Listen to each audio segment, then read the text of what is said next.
democracy wasn't born in Greece. Democracy was born in India. We had our own form of democracy, which would have elected kings or queens. And they could be deposed if they did not perform, right? So we don't need to be lectured about democracy. We don't need anyone to teach us what democracy is.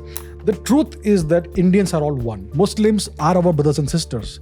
Christians are our brothers and sisters. I believe that even the Pakistanis and the Afghans and the Bangladeshis, etc., Sri Lankans, they are all the same people as us. We have been divided artificially. The West is great at divide and rule, and they seek to continue doing that. I'm not going to make this intro too long because all of you know what Abhijit Chavda brings to TRS. This one's a geopolitical special from an India perspective. Spoke about the Modi government for the first time. Spoke about the geopolitical aspect of India in 2022. Globally speaking, we're heading into some very intense times and audiences have gotten to know the basics of geopolitics. What about some deeper layers? That's what was discussed today. AC returns on TRS. Make sure you follow TRS on Spotify. We're a Spotify exclusive, which means that every episode's available on Spotify 48 hours before it's available anywhere else in the world. This is one more epic geopolitical special, and it's coming straight at you. Enjoy.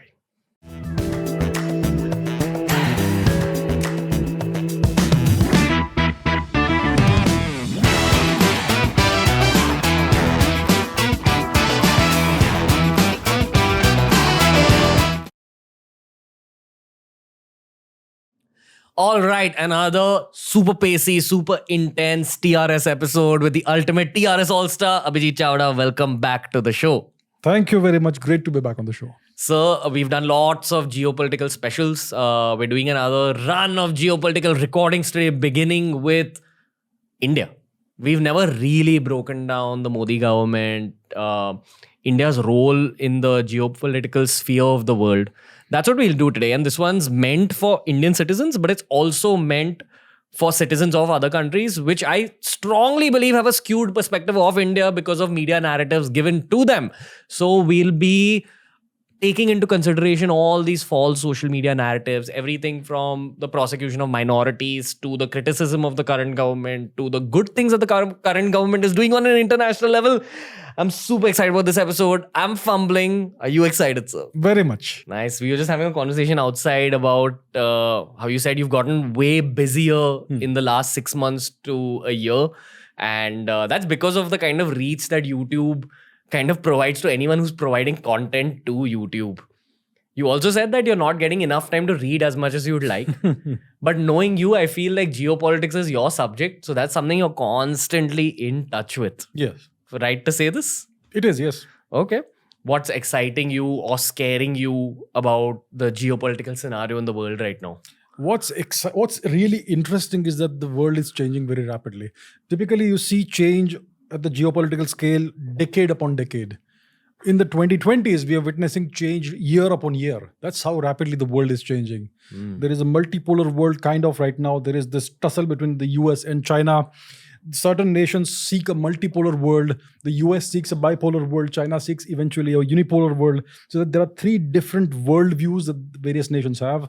And it's a tussle between these three worldviews. Unipolarity, bipolarity, and multipolarity. So who's going to come out on top, we'll know within a couple of decades at most. So that's what's interesting right now. Really interesting. I feel it's been a few months since we did our last recording from a geopolitics perspective. Do you still feel we're on course for some sort of an international scale world war? I hope not, but it is a significant possibility for sure. Okay. Because there are multiple friction points worldwide. We just saw what happened in Taiwan. We already know what's happening in Ukraine. There's a slow war happening, the classic slow war strategy that Russia is employing. There is tension between India and the US right now, significant friction, tensions and a tussle that's going on. There is obviously the India-China border dispute. The Chinese are constantly prodding and poking India, and India is not giving in. So there's plenty of all these issues. There's also the China-Japan issue. The Chinese are continuing their so-called peaceful rise, which is not very peaceful. It's the rise of a bully. And then there's the old guard, the US, the Western world, the Western bloc, which is now in visible decline because there's a whole host of problems there. Why visible? Visible decline because we are seeing the economy stagnating. We are seeing massive inflation. We are seeing a crisis of leadership in the West. The only leadership was from the US. The other states are essentially satellite states, essentially of the US. And the US clearly has a crisis of leadership right now. There are all these issues in the West. The Chinese think it's their time to rise, but their economy is also stagnating. India's economy is rising very rapidly. Let's see how long that continues. I hope it does. So there are all these very interesting scenarios going on at various different parts of the globe. What's clear is that this is people have been saying it's the Asian century. Some people were saying it's the Chinese century. It could possibly be the Indian century, actually, the way things are going right now. So it's very interesting times we live in. And there could be military conflict. There are multiple flashpoints. There's always the India-Pakistan flashpoint. The India-China flashpoint is there. The entire border is undemarcated. We've had issues in the past. We've had clashes in the past. The Chinese obviously seek to constantly keep India on the back foot, destabilize India. There's a Taiwan issue. The Chinese want to get that island back. It is their stated objective. They want to do it as soon as possible.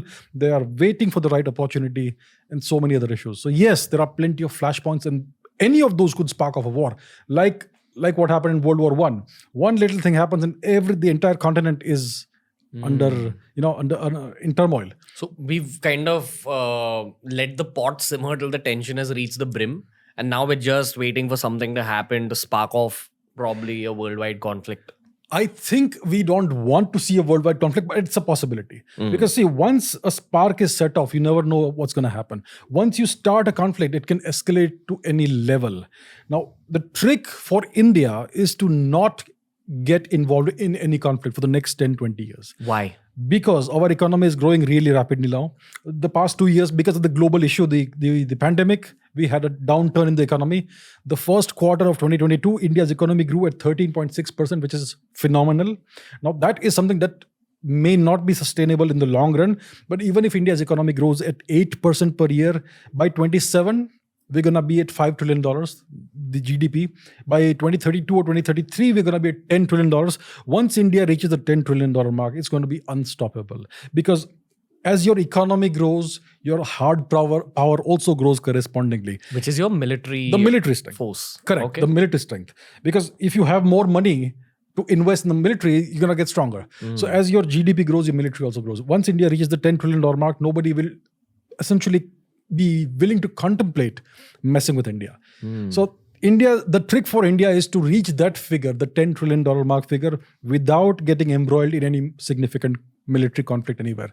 It's going to be a tightrope walk, but let's see how that goes. I mean, there are other nations that do not want India to reach that stage. There are nations that do not want to see India reach even the $5 trillion mark. The Americans don't want that because they've already made a big mistake with China. They aided and abetted the rise of China back in the 1970s, 80s, 90s onwards, and now see what they created. They created a big monster which is now threatening their entire status as a superpower. They do not want to repeat that mistake with India. So they seek to use India as a counterweight to China, but they do not seek to see India rise too much. So they help India in certain ways, but they seek to destabilize and hamper India in other ways, and that's what we are witnessing right now. So that's the tightrope walk that India has to walk. India has plenty of enemies, plenty of adversaries in the subcontinent, in Asia, in the Western world. India essentially has no allies. India is going it alone, but India is capable of going it alone.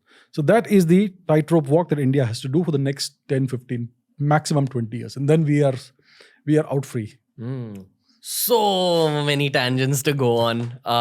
If anyone's tuning into one of these AC podcasts for the first time, I highly recommend you go check out all our past episodes that we've done in Hindi and English as well. This might be our 15th episode or so.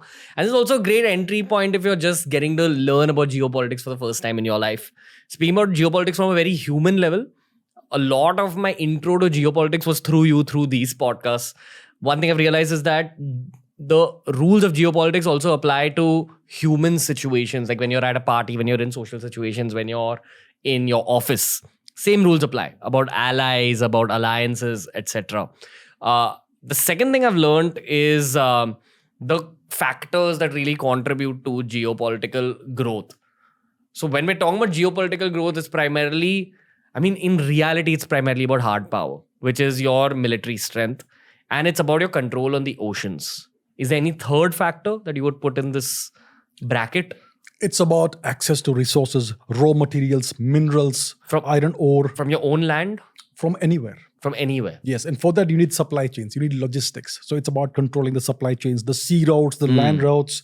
You need access to energy, you want access to oil, you want access to bauxite, to coal, you want access to the rare earths that go into semiconductors and various other things. You need access to all the raw materials. You need to have a massive industrial base that can convert those raw materials into finished products. You need a massive military that can safeguard your access to all the shipping lanes and all the infrastructure and logistics that you built up. All this, it's all about control. The more geography you control, the more powerful you are and the more secure you are. And to do that, you need Navy, Air Force, and Army and all that. Is it fair to say that geopolitical power is your ability to go into a war and win it? One of the factors is that as well, yes. Okay. Because in case one of your supply routes is it comes under anyone's control or somebody threatens it, you need to be able to go and intervene and safeguard it. So you need to have the ability to project military power wherever your interests lie. So that is also a significant factor in geopolitics. The third massive factor from a geopolitical perspective that I've understood is very simple. The richer you are, the more powerful you are. Absolutely. And actually, while we talk about power is just a means to get to the money. And when we're talking about USA's growth or China's growth, it's always been from a place of making money, building large-scale businesses, ideally in the world of manufacturing, being able to be self-sufficient, and then using all that money you've made to strengthen your army, to strengthen probably your mining capabilities, your trade capabilities. So actually, it's a race for the money. It's a race for the money. Essentially it boils down to that. It's a race for money and for control. Power is control. Power is not influence, it's control. Okay. Yeah. We call ourselves influencers. I mean, people call us influencers. So it means that when we speak, people will listen to us. But we do not control those people. They do not obey us. Right? So power is about how much you control. If you control 10 people, they obey you instantaneously and without question, you have that much control. If there's 1,000 people, well-armed people who will obey you without question instantaneously, you are way more powerful. If you have 1.4 billion people who will obey you instantaneously, you are massively powerful. And it's all about control of people and control of resources and territory. So that's what power is. People believe that influence is power. Influence is not power. Influence is just that people will be willing to listen to you, but they may or may not take you seriously. Maybe you are funny, maybe you're entertaining, maybe you are witty, charming, whatever, but that is not power. Power is absolute control. We get a lot of international viewers when it comes to AC podcasts. And keeping that in mind, I want to talk about Narendra Modi and the BJP. I thought we'll do this at the end of the episode. There's a lot of narratives that go out in the West about India being, sort of a very skewed nation, that we're on the verge of dictatorship, that we're on the verge of self-destruction. I have a bunch of friends who are deeply inspired by left-wing ideologies. I have lots of friends who are deeply inspired by right-wing ideologies. I'd love to know your kind of relay of information to the West in terms of if you had to introduce Narendra Modi from both a national standpoint and a geopolitical standpoint, what changes have you observed in the country? You're also someone who doesn't follow national politics, just like myself.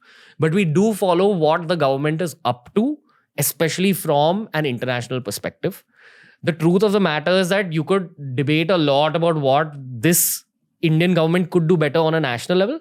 No one at all can argue that there is a better international representative of India than this government, because this government knows how to show its teeth and they know how to make money. I'm saying these things because we just spoke about geopolitical power. Power is about money, power is about control. There are theories that say that maybe democracy isn't even the way to go. Maybe it's not the right way to run a nation. What do you have to say about this whole dictatorship angle? The fascism accusations? What do you have to say about Modi on an international level? And what do you have to say about this projection when we're talking about 2032, 2033 as an important phase? I think every single Indian, no matter what their political ideologies are, they know that this government is going to stay in power for 10 years. Because what brings a government into national power in India are the votes of rural India. And I've often seen that most left-wing ideologies are only in urban centers in India. You go out in the interiors, you'll barely find anyone who's like out and out left-wing. At least the majority will vote for the current government. And they have a very different outlook on the current government. My point is, I've traveled all over India and I'm very, very sure that this government is going to stay in power until that 2032-33 mark, at least, if not beyond. So, Abhijit Chavda, sir, how would you like to introduce this government or talk about this government to international audiences? So this current government came to power in 2014 and India had just gone through a decade of stagnation. The previous regime, the Congress regime, came to power in 2004 when Mr. Atal Bihari Vajpayee and his NDA coalition lost the election. And then there was a period of high growth because of the policies that the NDA had implemented. Because typically in national economics, you see results a few years after you implement policies. So the first 5 years of the UPA rule was good. I mean, the nation did well. And then the economy took a downturn. It went into the doldrums and there were all these scams and God knows what. So the nation was sick and tired of that. That's the mood that one sensed. And then Mr. Modi was projected as he was put as the next prime ministerial candidate. And he had a very strong track record of turning around the state of Gujarat from one of the backwaters of India into the most rapidly developing state in the country, essentially. And people voted for him. It was a popular vote. And he came to power with a big majority, or a decisive majority. He did not need the help of coalition partners to form the government, right? And clearly his policies were good in the first term, and that's why he was re-elected with an even bigger majority in the second term. So the policies that he has implemented have been very nation-centric, national interest oriented, and the foreign policy as well. So he has focused on the economy. He has focused on the military. It's taken time. It's taken time to get things going because it's a massive nation, 1.3 billion people, huge inertia. You want to implement policies, it's going to take several years for the results to start becoming visible. How many years, realistically? At least 5 years. Okay. At least 5 years. You implement a new policy, you put a new policy forth, you order the bureaucrats to start implementing it. They're going to take their own time. India's bureaucracy is a legacy of the colonial era. It's not the most agile bureaucracy in the world, and so on. So there are all these issues, and now we are seeing the results of that. You also had the coronavirus down, the entire recession because of that. 2 years. We lost 2 years, but now the economy is doing well. So overall, if you look at Mr. Modi, he is an extremely popular leader. India is a vibrant democracy. People make these accusations of fascism against the BJP and Mr. Modi. When you talk about fascism, you're talking about Mussolini, you're talking about people like Hitler, right? They put people in concentration camps. They massacred lots of people. How many people have been massacred in India or put in concentration camps? Zero. Right? So that accusation is just to tarnish the image and paint somebody with a certain kind of brush. Mr. Modi is clearly an extremely popular leader. And when you talk about democracy, people say that India is teetering on the brink of dictatorship. India is the most vibrant democracy in the world. Let's compare India with the United States. The United States is a two-party nation. It's a two-party state. It is just one step ahead of communist China, which is a one-party state. It's just one step ahead of North Korea, which is a one-party state. The US only has two political parties. Who's going to represent the Native Americans? Who's going to represent the Hispanics? Who's going to represent the African Americans? Who's going to represent the various minorities that are marginalized in the US? In India, we have political parties that represent every single faction of society. In the US, everything is force-fitted into this two-party framework. It is artificial. I do not consider this to be democracy. If you want to consider any nation undemocratic or dictatorial, it's actually the US, not India. India is a very vibrant democracy. Yes, it's chaotic. Yes, there are issues, but it's a far better democracy. It's far better representative of the people and their aspirations, especially all the small minorities, than anything the Americans can show us. So these accusations of India teetering on the brink of dictatorship, they are risible, laughable, ridiculous, right? So that's the thing. Now, which system is good? Is dictatorship good? Is democracy good? Well, I would say that any system is good as long as it produces results, right? As long as it serves the people and serves the nation in the long term, any system is good. For the longest time in the world, we had monarchies, we had emperors, queens, kings, emperors, and they did a good job. It's only in the past 70, 80, 100 years that we have been experimenting with democracy, and we still have to see how far that experiment succeeds. India is the birthplace of democracy. We had the Mahajanapadas, these self-governing people's republics that go back to the Mahabharata era, which is several thousand years before today. Democracy wasn't born in Greece. Democracy was born in India. We had our own form of democracy, which would have elected kings or queens. And they could be deposed if they did not perform, right? So we don't need to be lectured about democracy. We don't need anyone to teach us what democracy is. Now, is democracy the right thing for India? I think we are a democratic nation. It's in our DNA, right? But maybe this form of democracy may not be the ideal form of democracy. Maybe in the future we will tweak things and embrace a different form of democracy, but it will still be democracy. Now, in the 21st centuries, the nations that will rule the world are the nations that will implement policies and adjust to the changing environment rapidly. The ones that react the fastest and implement policies the fastest in the shortest time, these are the nations that will rule the world. Can you give an example of the situation? Like what kind of policy will have to be implemented because of something happening on an international scale? Right. Let's say there's a global recession and your economy is suffering because of that. Now, let's say you have to change policies. Maybe you need to change the way your banking system works, or maybe you need to change the way the interest rates are, or any economic change. If you take several months to implement a certain change, it may be too late to save your economy. But if you can do it immediately with one order and it's done tomorrow, that's going to turn the ship around very fast. Is Modi the most powerful prime minister our country has seen? Possibly. In history? Maybe not the most powerful, because today's geopolitical scenario is that there is a lot of interference within India from external sources. What happened in the early 1990s, the 1992, I think the economic liberalization, it came with a whole bunch of caveats. So India had nearly gone bankrupt. We had less than a week's foreign reserves left, maybe 3 or 4 days foreign exchange reserve left. So we had to take loans from the IMF and the World Bank. Now, when you take loans from the IMF and the World Bank, they're going to take a piece of your soul for that in exchange. Yeah, you have to give more than your pound of flesh. So they will tell you, they will give the money, but they will tell you exactly how to use it. You cannot use it for whatever you think is right. They will tell you how to use it. First of all, you have to open up your economy. You have to allow their companies to start investing in your economy, and all kinds of things happen. And that's how your country gets penetrated by the various tendrils and roots that come from the West, from the deep state, essentially, and so on. Which is America. So when you're taking a loan from the IMF, the World Bank, you're actually taking a loan from Big Daddy USA. That's what it is. And that's when India slowly became compromised from within.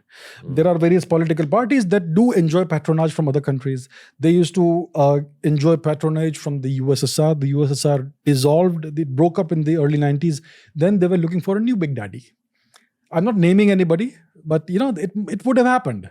So then they found this new big daddy in the US, and the US is well known for spreading democracy across the world in a variety of ways. Sometimes they bomb democracy into a country with bombs. Sometimes they infiltrate democracy into your country in a variety of means. And what they mean by democracy is you do what they tell you to do. And you run your country the way they think is right, depending on their whims and fancies. So India at that time became compromised, and since it has been more and more compromised. So right now, there is a huge amount of external interference within India, subnational diplomacy and whatnot. What does that mean? It means that the Americans will engage with politicians in India, not at the central level, but at state level, and even smaller than that.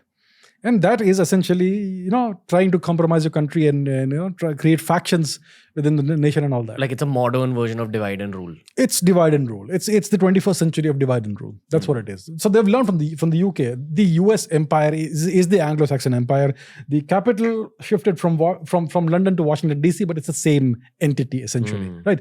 So that's what they're doing. So Mr. Modi has to contend with these issues. India is compromised. India has lots of, General Bipin Rawat spoke about a 2.5 front war, that if India has to go to war with China, Pakistan will also get involved, and there's going to be a one more front within India. So one is China, one is Pakistan, and half is within India. Wow. Yeah, so 2.5 front war. So that's what he meant by the internal problems within India, which have been created by outside forces.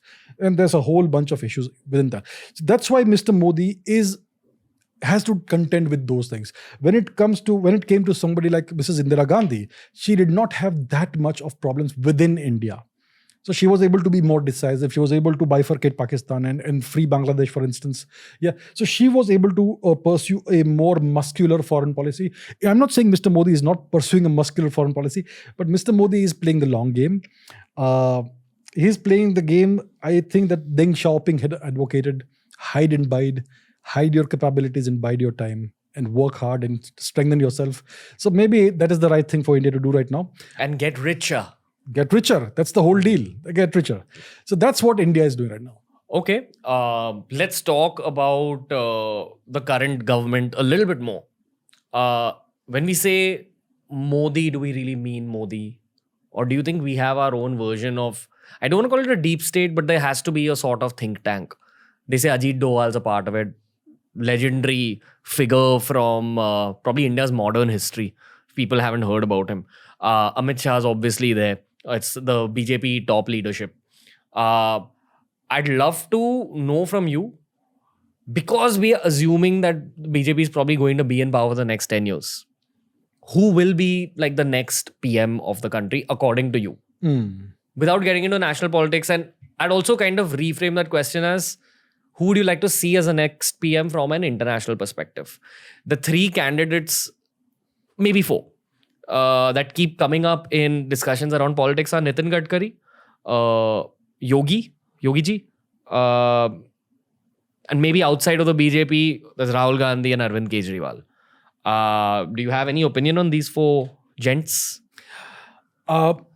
If you want to talk about the next prime minister, see, Mr. Modi has this unofficial rule that once you reach the age of 75, you've got to step back from any leadership position and take an advisory position, right? So Mr. Modi is, I don't know, 71, 72 years old maybe. So he's got another 3 years of active political life that he can choose to continue. But it looks like he may step down at the age of, once he reaches the age of 75. So that may be after the 2024 election, assuming that he wins that election. So then the question is, who's the next PM, like you asked? So what sort of PM would we like to see? We would like to see somebody who is relatively younger, right? If you're younger, you have more energy. So the gentleman that you mentioned, Mr. Kejriwal, I'm not sure what his age is. Mr. Gandhi is obviously youth icon. Then we have Mr. Yogi Ji, and Mr. Gadkari, Mr. Amit Shah. I think it's either Mr. Amit Shah or Mr. Yogi, in case Mr. Modi wins the next election and then he decides to step down at the age of 75. It could be a toss-up between Mr. Amit Shah and Mr. Yogi. So Mr. Yogi has now already got considerable experience of administering and governing a massive state like Uttar Pradesh, whose population is comparable to the population of the US. Yeah. So it could be Mr. Yogi or it could be Mr. Amit Shah, because he has a lot of experience in these administrative and governance matters. He also is the Home Minister of India. He understands the problems. And obviously, he would understand geopolitics as well, because if you're dealing with home, you're also dealing with external issues that are tangentially connected to home. So I would say it could be a toss-up between Mr. Amit Shah and Mr. Yogi. And I would expect that Mr. Modi will take the call as to who is to be the next Prime Minister. When it comes to external politicians like Mr. Kejriwal and Mr. Gandhi, well, I don't have much of an opinion about them, apart from not considering them to be very strong leaders, because they Well, yeah, I haven't seen that sort of leadership potential in the two of them. I'm sure Mr. Kejriwal is doing a fantastic job governing Delhi. I'm sure it's all visible. Mr. Rahul Gandhi has never been a chief minister or any such thing, so we don't know what his capabilities are like. I'm sure he is very capable, but he has never demonstrated that thus far. So that's why I cannot really pass judgment on Mr. Gandhi. Wow, this podcast began as a geopolitics update, but I think we're going to rebrand this as an India and geopolitics kind of podcast. The criticism that the government gets on a national as well as an international level is its treatment of minorities. And there are certain narratives being given to the West. As Joe Rogan says, most of Western media is very left-wing minded. So they will kind of project the narrative that they want their people to see. In terms of, for the longest time, people thought India was a country full of snake charmers and, kind of that Aladdin kind of world, mud houses, etc. And a huge part of India is rural. But we don't have snake charmers. We actually have smartphones and YouTube and TRS in like these rural places as well. So the West has a very morphed image of India since years. I believe, and this comes from my perspective of having a lot of friends who live abroad, most Indians that live abroad get a very skewed perspective of India. They think we're living in a land where Muslims, Christians, Sikhs are prosecuted. When you live here, I mean, and you and me are Hindu males, so we probably don't have a right to comment on what these people go through. For example, in some ways, maybe you and me are the white males of India. So I need to mention that here as well. When I do speak to my Muslim friends, my Christian friends, they do feel a sense of a lack of ease. My question when I hear what they have to say is, have you seen The Social Dilemma? I haven't. Social Dilemma is a documentary on Netflix which talks about how algorithms can really skew your perspective of reality. Social media algorithms. So if the algorithm gets to know that you belong to this minority, you belong to this group of people, maybe you would lean towards the left. Maybe. So let me show you more left-wing videos, posts that will shift you even further down the left. And the easiest way to manipulate human minds is emotion, especially the emotion of fear. That's my question. And again, I'm asking you this from a learning perspective. Like, do you have a perspective on this? In terms of what's your response to all the brown people living abroad, Indians, Pakistanis, Sri Lankans, about what this religious reality of India is? In saying that, our economy is booming, it's growing at a crazy pace. We've historically always been prone to divide and rule mentalities. And our enemies will always try bringing in those divide and rule mentalities. If we actually give in to it and start giving fuel to this Hindu-Muslim rivalry fire, it's going to probably harm the economy in the long term. We all know it. The country needs to come together and work towards a stronger economy, in my opinion. Which is why podcasts like this, which do affect thought, which do affect national narratives, are important. Because the news will tell you one side of the story. But let's talk about the 360-degree perspective, sir. Let's do that. So let's talk about our minorities. Let's look at India's track record with minorities. When the Arabic conquest of Persia happened, the Persians were within 2 or 3 decades almost completely converted to the religion of the Arabs. Some Persians, our brethren and sistren, decided that they sought to preserve their culture, their religion, Zoroastrianism. Where did they go to safeguard their religion? They came to India. They escaped by ships because the Arabs did not have a good navy or any navy at all. So these people from Persia, they came out of Persia, they escaped from Persia, and they immigrated to India. They did not go to Africa. They did not go to any other nation in the Mediterranean, in Europe, wherever. They came to India. Why was that? Because they knew they would be welcomed in India. And they were indeed welcomed in India. They were given land to settle down in Western India, in Gujarat. They were allowed to keep practicing their religion freely. There was no compulsion upon them. There was no tax upon them for practicing a foreign religion or any such thing. The only thing was that they were told to assimilate into Indian society and adopt the local language, only the language, nothing else. And the Zoroastrians, the Parsis, they are among the best performing and most prosperous minorities in India. They have never ever been persecuted even once in the past 1,300 or 400 years that they've lived in India. Let's talk about Jews. Jews also came to India nearly 2,000 years ago. Even today, we have Jewish communities in India. India is the only nation that has never ever been anti-Semitic. There has never been a single instance of persecution of Jews in India. They have lived in India as a small minority for almost 2,000 years, and they are still practicing the religion. Many of them chose to go to immigrate to Israel and do Aliyah, etc. But they have had excellent living standards in India. They have always been respected and cherished, and nobody has ever made an attempt to force them to change their lifestyle or anything. Talk about Tibet. When the Chinese invaded and occupied Tibet, where did the Tibetans go? They came to India. India always had an open door policy for the Tibetans. They were allowed, they were welcomed into India, and the only place where Tibetan culture still exists is India. Northern India, Dharamshala and various other pockets of Tibetan settlement in India. So India has always welcomed minorities. India has always been generous, magnanimous, and India has always cherished its minorities. When it comes to Muslims, are there any concentration camps? When we talk about the Chinese, I think the whole world knows what the Chinese are doing to their Muslims. In Xinjiang, there are concentration camps. Maybe more than 1 million Muslims are being interned there. They are being re-educated. They are being forced to eat pork and God knows what. Does India ever do that? There are tensions from time to time. These are left over from history because of the past 1,000 years. It's been a terrible history. But there is no systematic oppression or persecution of Muslims, none whatsoever.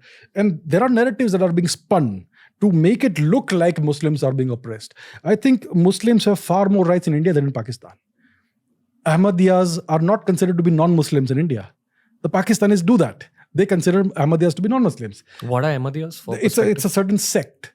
Even I'm not sure what exactly their belief system is, but the Pakistanis consider them to be non-Muslims. There was this very famous Pakistani physicist, what's his name? Abdul Salam. He was an Ahmadiyya, I believe. It's one of those sects, yeah. And he won the Nobel Prize, but the Pakistanis did not celebrate that. Right? No such thing is there in India. Whether you're Shia, whether you're Sunni, whether you're Ahmadiyya, whether you're Ismaili, whether you're Khoja, whether you're whatever else, everybody is accepted. There is no discrimination whatsoever. When it comes to Christians, what sort of living standards or status do Christians have in the Gulf? How are they treated in Iran? How are they treated in Pakistan? Vis-a-vis, how are they treated in India? India is the best place for minorities. Minorities have actually more rights in India than the majority. If the Hindus are the majority, Hindus have less rights than minorities. Minorities get special treatment. They get more privileges than Hindus. Minorities, whether it is Christians, whether it is Muslims, they have the right to administer their places of worship, and the government doesn't interfere there. But the government doesn't allow Hindus the right to administer their places of worship. So minorities have first-class status in India. Most Hindus essentially have second-class status in the nation. I think everyone knows this. So this narrative that is being spun, that Muslims are being oppressed in India or Christians are facing problems, these are lies. There is no such thing. I know Christians and Muslims. I'm sure you know Christian Muslim. They may have certain perceptions, but have they personally ever faced any problems? I don't think so. Right? Yeah. I just think, and this is coming from being a content creator for 7 years, fear is one of those emotions that spreads very fast in the world of media. And if big media houses want to grow their numbers, they'll often use fear-mongering as a way to achieve their results. Yes.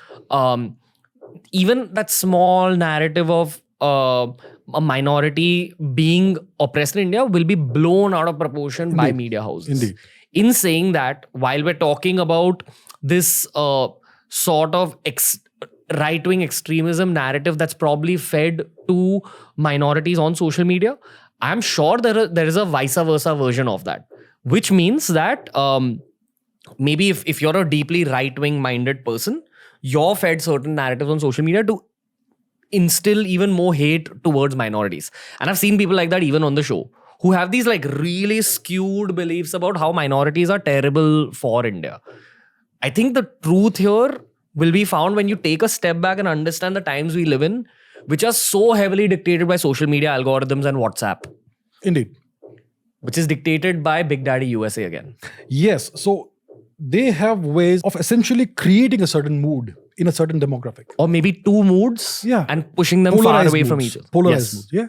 Opposing moods, opposing narratives. So when this guy Edward Snowden defected from the US, and I think he sought refuge in Russia, yes, he disclosed the existence of something called PRISM. So PRISM was this top secret, hyper secret program that collates data points from all across social media, from all your cell phone signals, from everything, from all the signals in the world.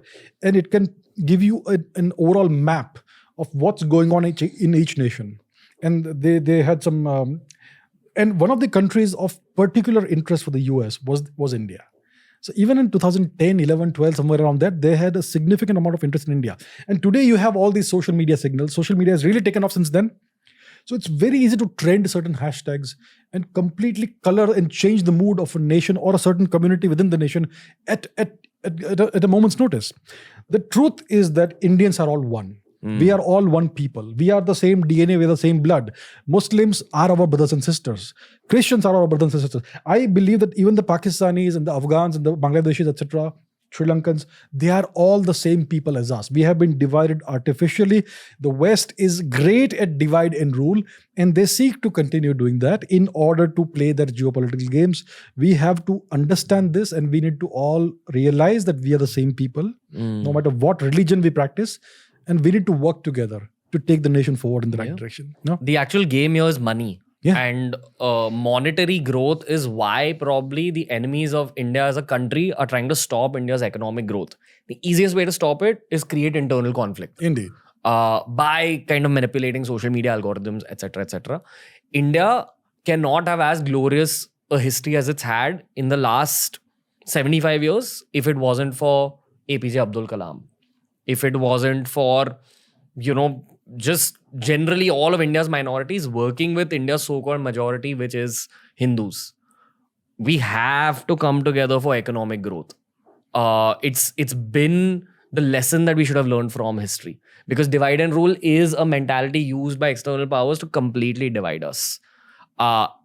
In saying that, I just hope that this one little bit of this podcast helps kind of give out an emotion of brotherhood, of sisterhood, of safety to India's minorities. I don't know if it will, but I sincerely hope that it does. Because if by chance, even hypothetically, if there was ever a concentration camp kind of angle, an actual fascism kind of angle, you have a huge section of the majority which would actually revolt just out of humanism. Indeed. Or humanitarianism, whatever it's called. Because at the end of the day, I personally feel Indians in general are some of the most empathetic, nicest people in the world. I'm not talking about Hindus, Muslims, Christians, just Overall. Indians in general. Yes. And there has been brotherhood. There has been good energy in this country. If you see it from a historical perspective, people will stand up and revolt. People won't accept that level of prosecution at all. And most of all, we have a lot more to lose because of that from a geopolitical perspective than, say, some extremist has to gain. We need to make the money over the next 10, 20, 30 years. And we're only going to make the money when that 11-player team has Muslims, Christians, Sikhs, Hindus, everyone working together. Money is the name of the game. So keeping that in mind, we'll move on to like the next part of this podcast. How do we make the money? Like, according to you, is it just manufacturing? Is it export? Is it agriculture? What is the economics of this actual game to become richer? When you spoke about 2032, 33 as the tipping point, I'm assuming that so much wealth gets created that it's the same logic as you becoming rich in life. Your wealth will compound for you after a point. Is it the same logic on like a macroeconomic scale? Because I've not studied economics, so I'd actually like to know your perspectives on it. So what needs to happen is that everybody needs to start producing something and contributing to nation building. Nation building is the name of the game. The more you build the nation, the more prosperous the nation becomes. We need to build railways. We need to build highways. We need to build infrastructure. We need to build more buildings. We have such crumbling, dilapidated infrastructure. We need to recreate that. We need to invest in all of that, and that will create more employment. That will create more need for cement, more need for coal, more need for steel, more need for all these things, for all the raw materials that go into creating infrastructure. And of course, manufacturing is also a major component of that, because we can export goods that other nations need, and we can get money in return. So it's a all around a 360 degrees development perspective. When the Sendai earthquake happened in 2011 in Japan, that was a disaster for the country, but it was also an opportunity to rebuild the nation. And that can spurt off the economy. I'm not sure if they did it properly and if it revived the economy or not. I don't think it happened. But something like that is actually a great opportunity to revive the economy, because there's a huge demand for rebuilding that creates a big demand for raw materials. It creates a big demand for new jobs. People get busy. There's a whole lot of economic activity. And India is a country that needs a whole lot of that at a massive scale, right? So we need to, all of our cities are essentially crumbling. Right? All our highways, I mean, lots of new highways are being built right now. I think about 30 or 40 kilometers per day are being built right now. So that is the right direction that we are going in, but a whole lot more needs to be done. We have one of the biggest railway networks in the country. We can transform all of that into high-speed railways, and we can double, triple, quadruple, quintuple the railway coverage of India, because we need that. And we need to build many more airports. We need to connect all the smaller two-tier, second-tier, third-tier cities with each other through air. And there's so much more we can do. What actually happens through connectivity? Connectivity means you have more access to the nation, to other parts of the nation. There is people-to-people contacts, and you can go and do more business. Right? If you can do business, you can go and do a job in another part of the country, and so on. Again, the keyword is collaboration. See, Japan was destroyed in 1945. 2 atomic tests were done on the population of Japan. Japan was in ruins at the end of World War II. How did they rebuild the nation so fast? High-speed rail. It connected the nation, and that's how all the business was sparked off, because Japan became a massive economic and technological power. It was all because of connectivity, because people were able to get from one place to another very rapidly, and that connected the nation again, and that's what sparked off the major growth of Japan's economy. So interconnectivity is the key. If a nation is disconnected, you don't even have unity, and you cannot transact business with various parts of the nation. Let's say you have coal in one state, and you have a demand for coal or steel or whatever far off. You need to be able to transport that rapidly. You need goods trains, you need people-to-people contacts and all that. So all of this really spurs of the economy. So that's what India needs to build. And of course, manufacturing is also a key, because China used that to become an economic major power. India can replicate that. Does it apply to this decade as well? It does. Okay. It needs to happen right now. I think it is happening, and it's picking up pace right now. What actually makes manufacturing in China that cheap? It's basically that from a business perspective, that people from other countries say, okay, if I want to manufacture something, let me manufacture it in China. It's cheaper. One is definitely the size of their population, which has now started to dwindle a little bit. The population is aging, it's dying off, which means India will be the most populous country in the world.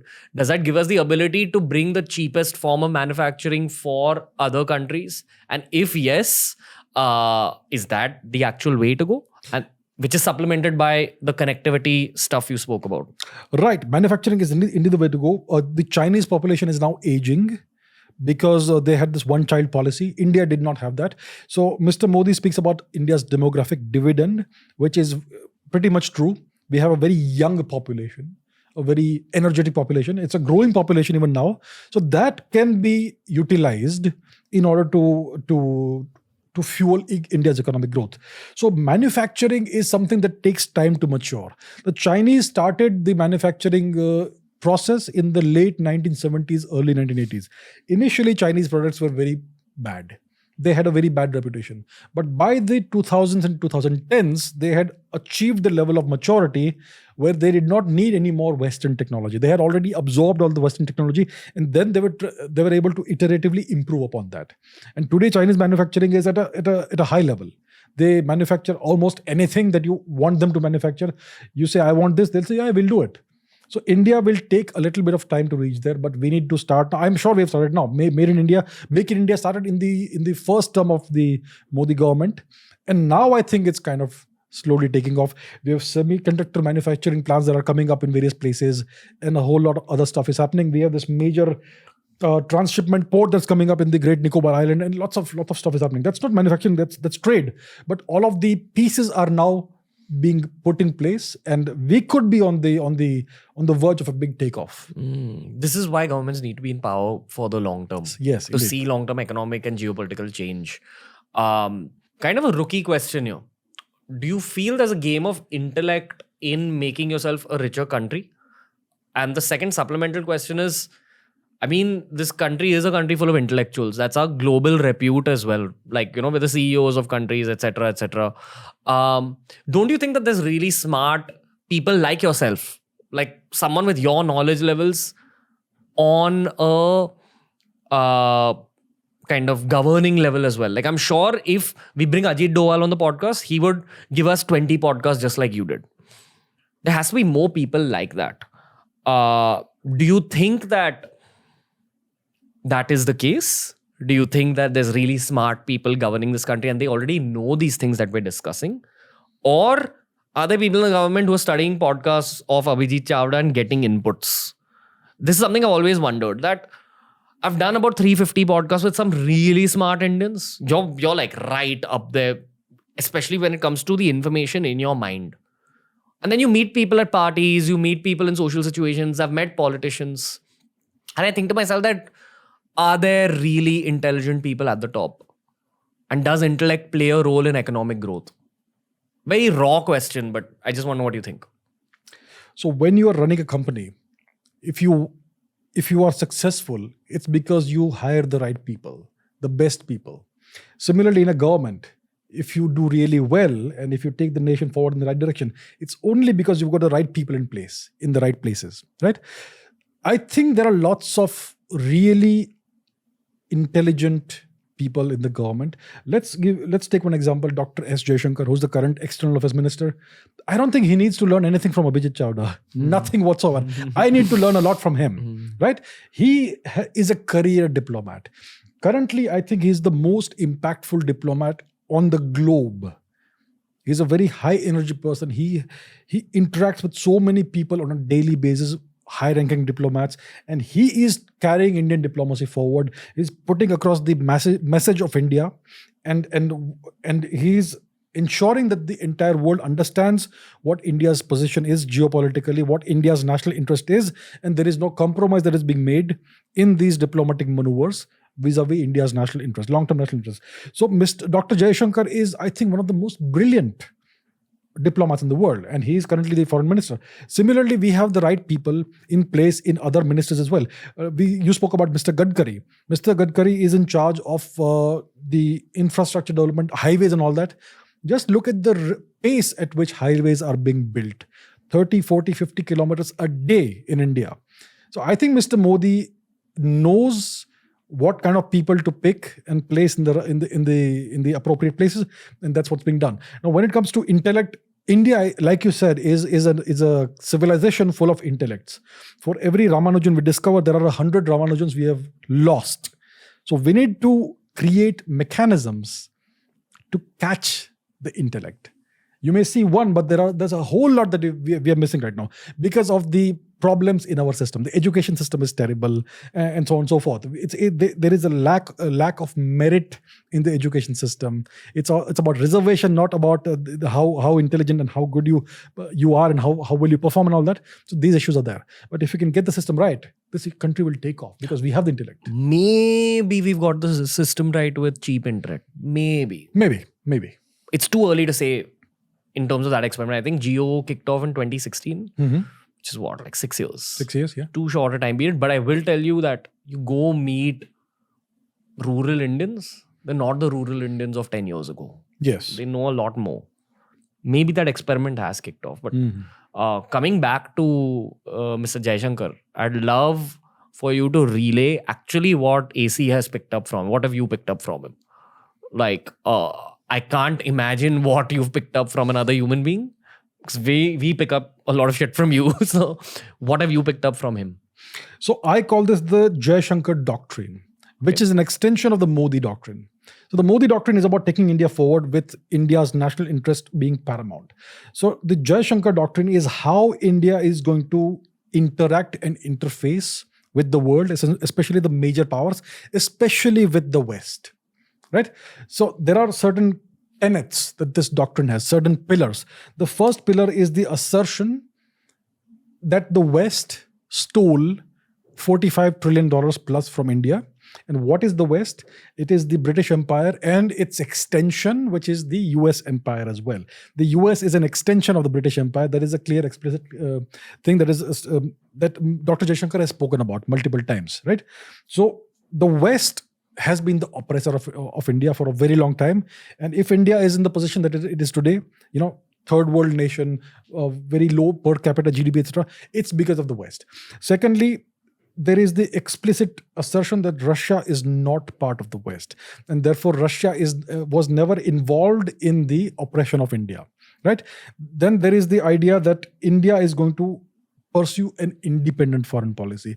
India will cooperate fully with the West when it comes to economic development activities, but there will be issue-based cooperation on strategic and national security matters. Issue-based. Each issue will be looked upon individually. The merits and demerits will be weighed up, and then India will make its own choice independently. India does not need foreign guidance or interference in these matters, and so on and so forth. So there is a very clear foreign policy that Dr. Jaishankar is pursuing, and that is clearly an extension of the overall Modi doctrine, because that's the vision that Mr. Modi clearly has. We can now see it. That's the direction in which he has been taking the nation forward. And finally, we have a foreign minister who can properly enunciate that and explain that and put it across to all the counterparts that he has across the world. He's a very active foreign minister, and we are seeing a very clear geopolitical strategy through Dr. Jaishankar.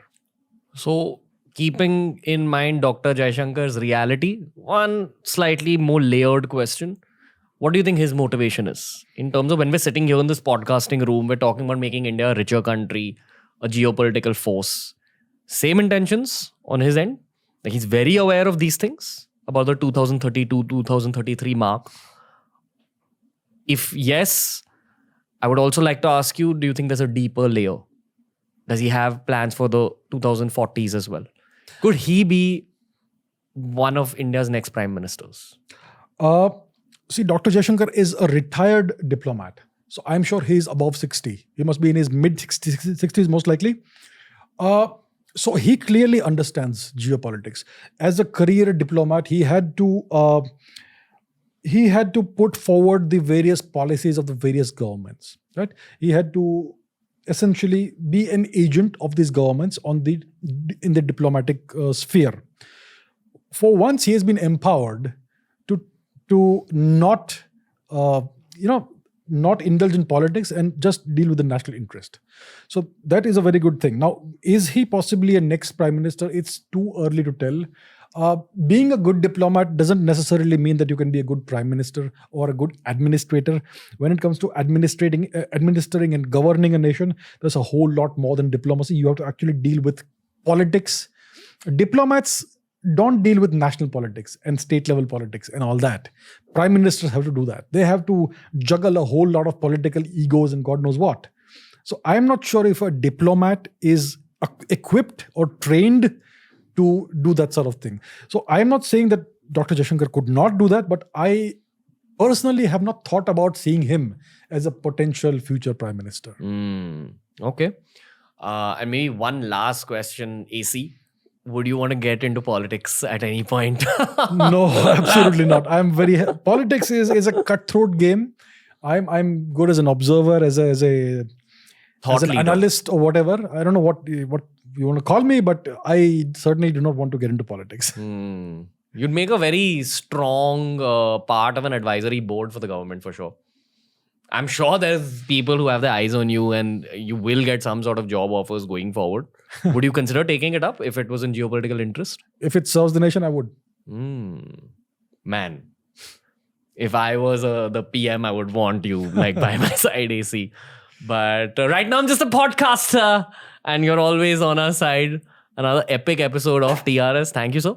I think it's time to move into our sequel episode to this one, which is the geopolitical update. Any last message for the listeners? Keep your eyes on global politics, on global geopolitics. Always see the big picture and look at the long term. Don't look at things from on a day-to-day, week-to-week basis. Look at things from a year-to-year perspective. And try to learn history if you want to really learn geopolitics and understand geopolitics. We will see you again, Abhijit Chavda, sir. Thank you for another epic show. Thank you very much. That's it. I'm not going to talk about what I feel about this episode. What I will say is that the 3 episodes we recorded after this were as heavy, were as informative, were as impactful. So make sure you watch out for them. Also, make sure you follow us on Spotify. Every episode's available on Spotify 48 hours before it's available anywhere else in the world. AC will return on the Ranveer Show very soon. Keep following because great content has only just begun. Especially if you're an international listener, go check out the bank that we've created on this channel. On Spotify if you're an audio listener. Because this is an informative podcast and we're only just starting out. Booyakasha.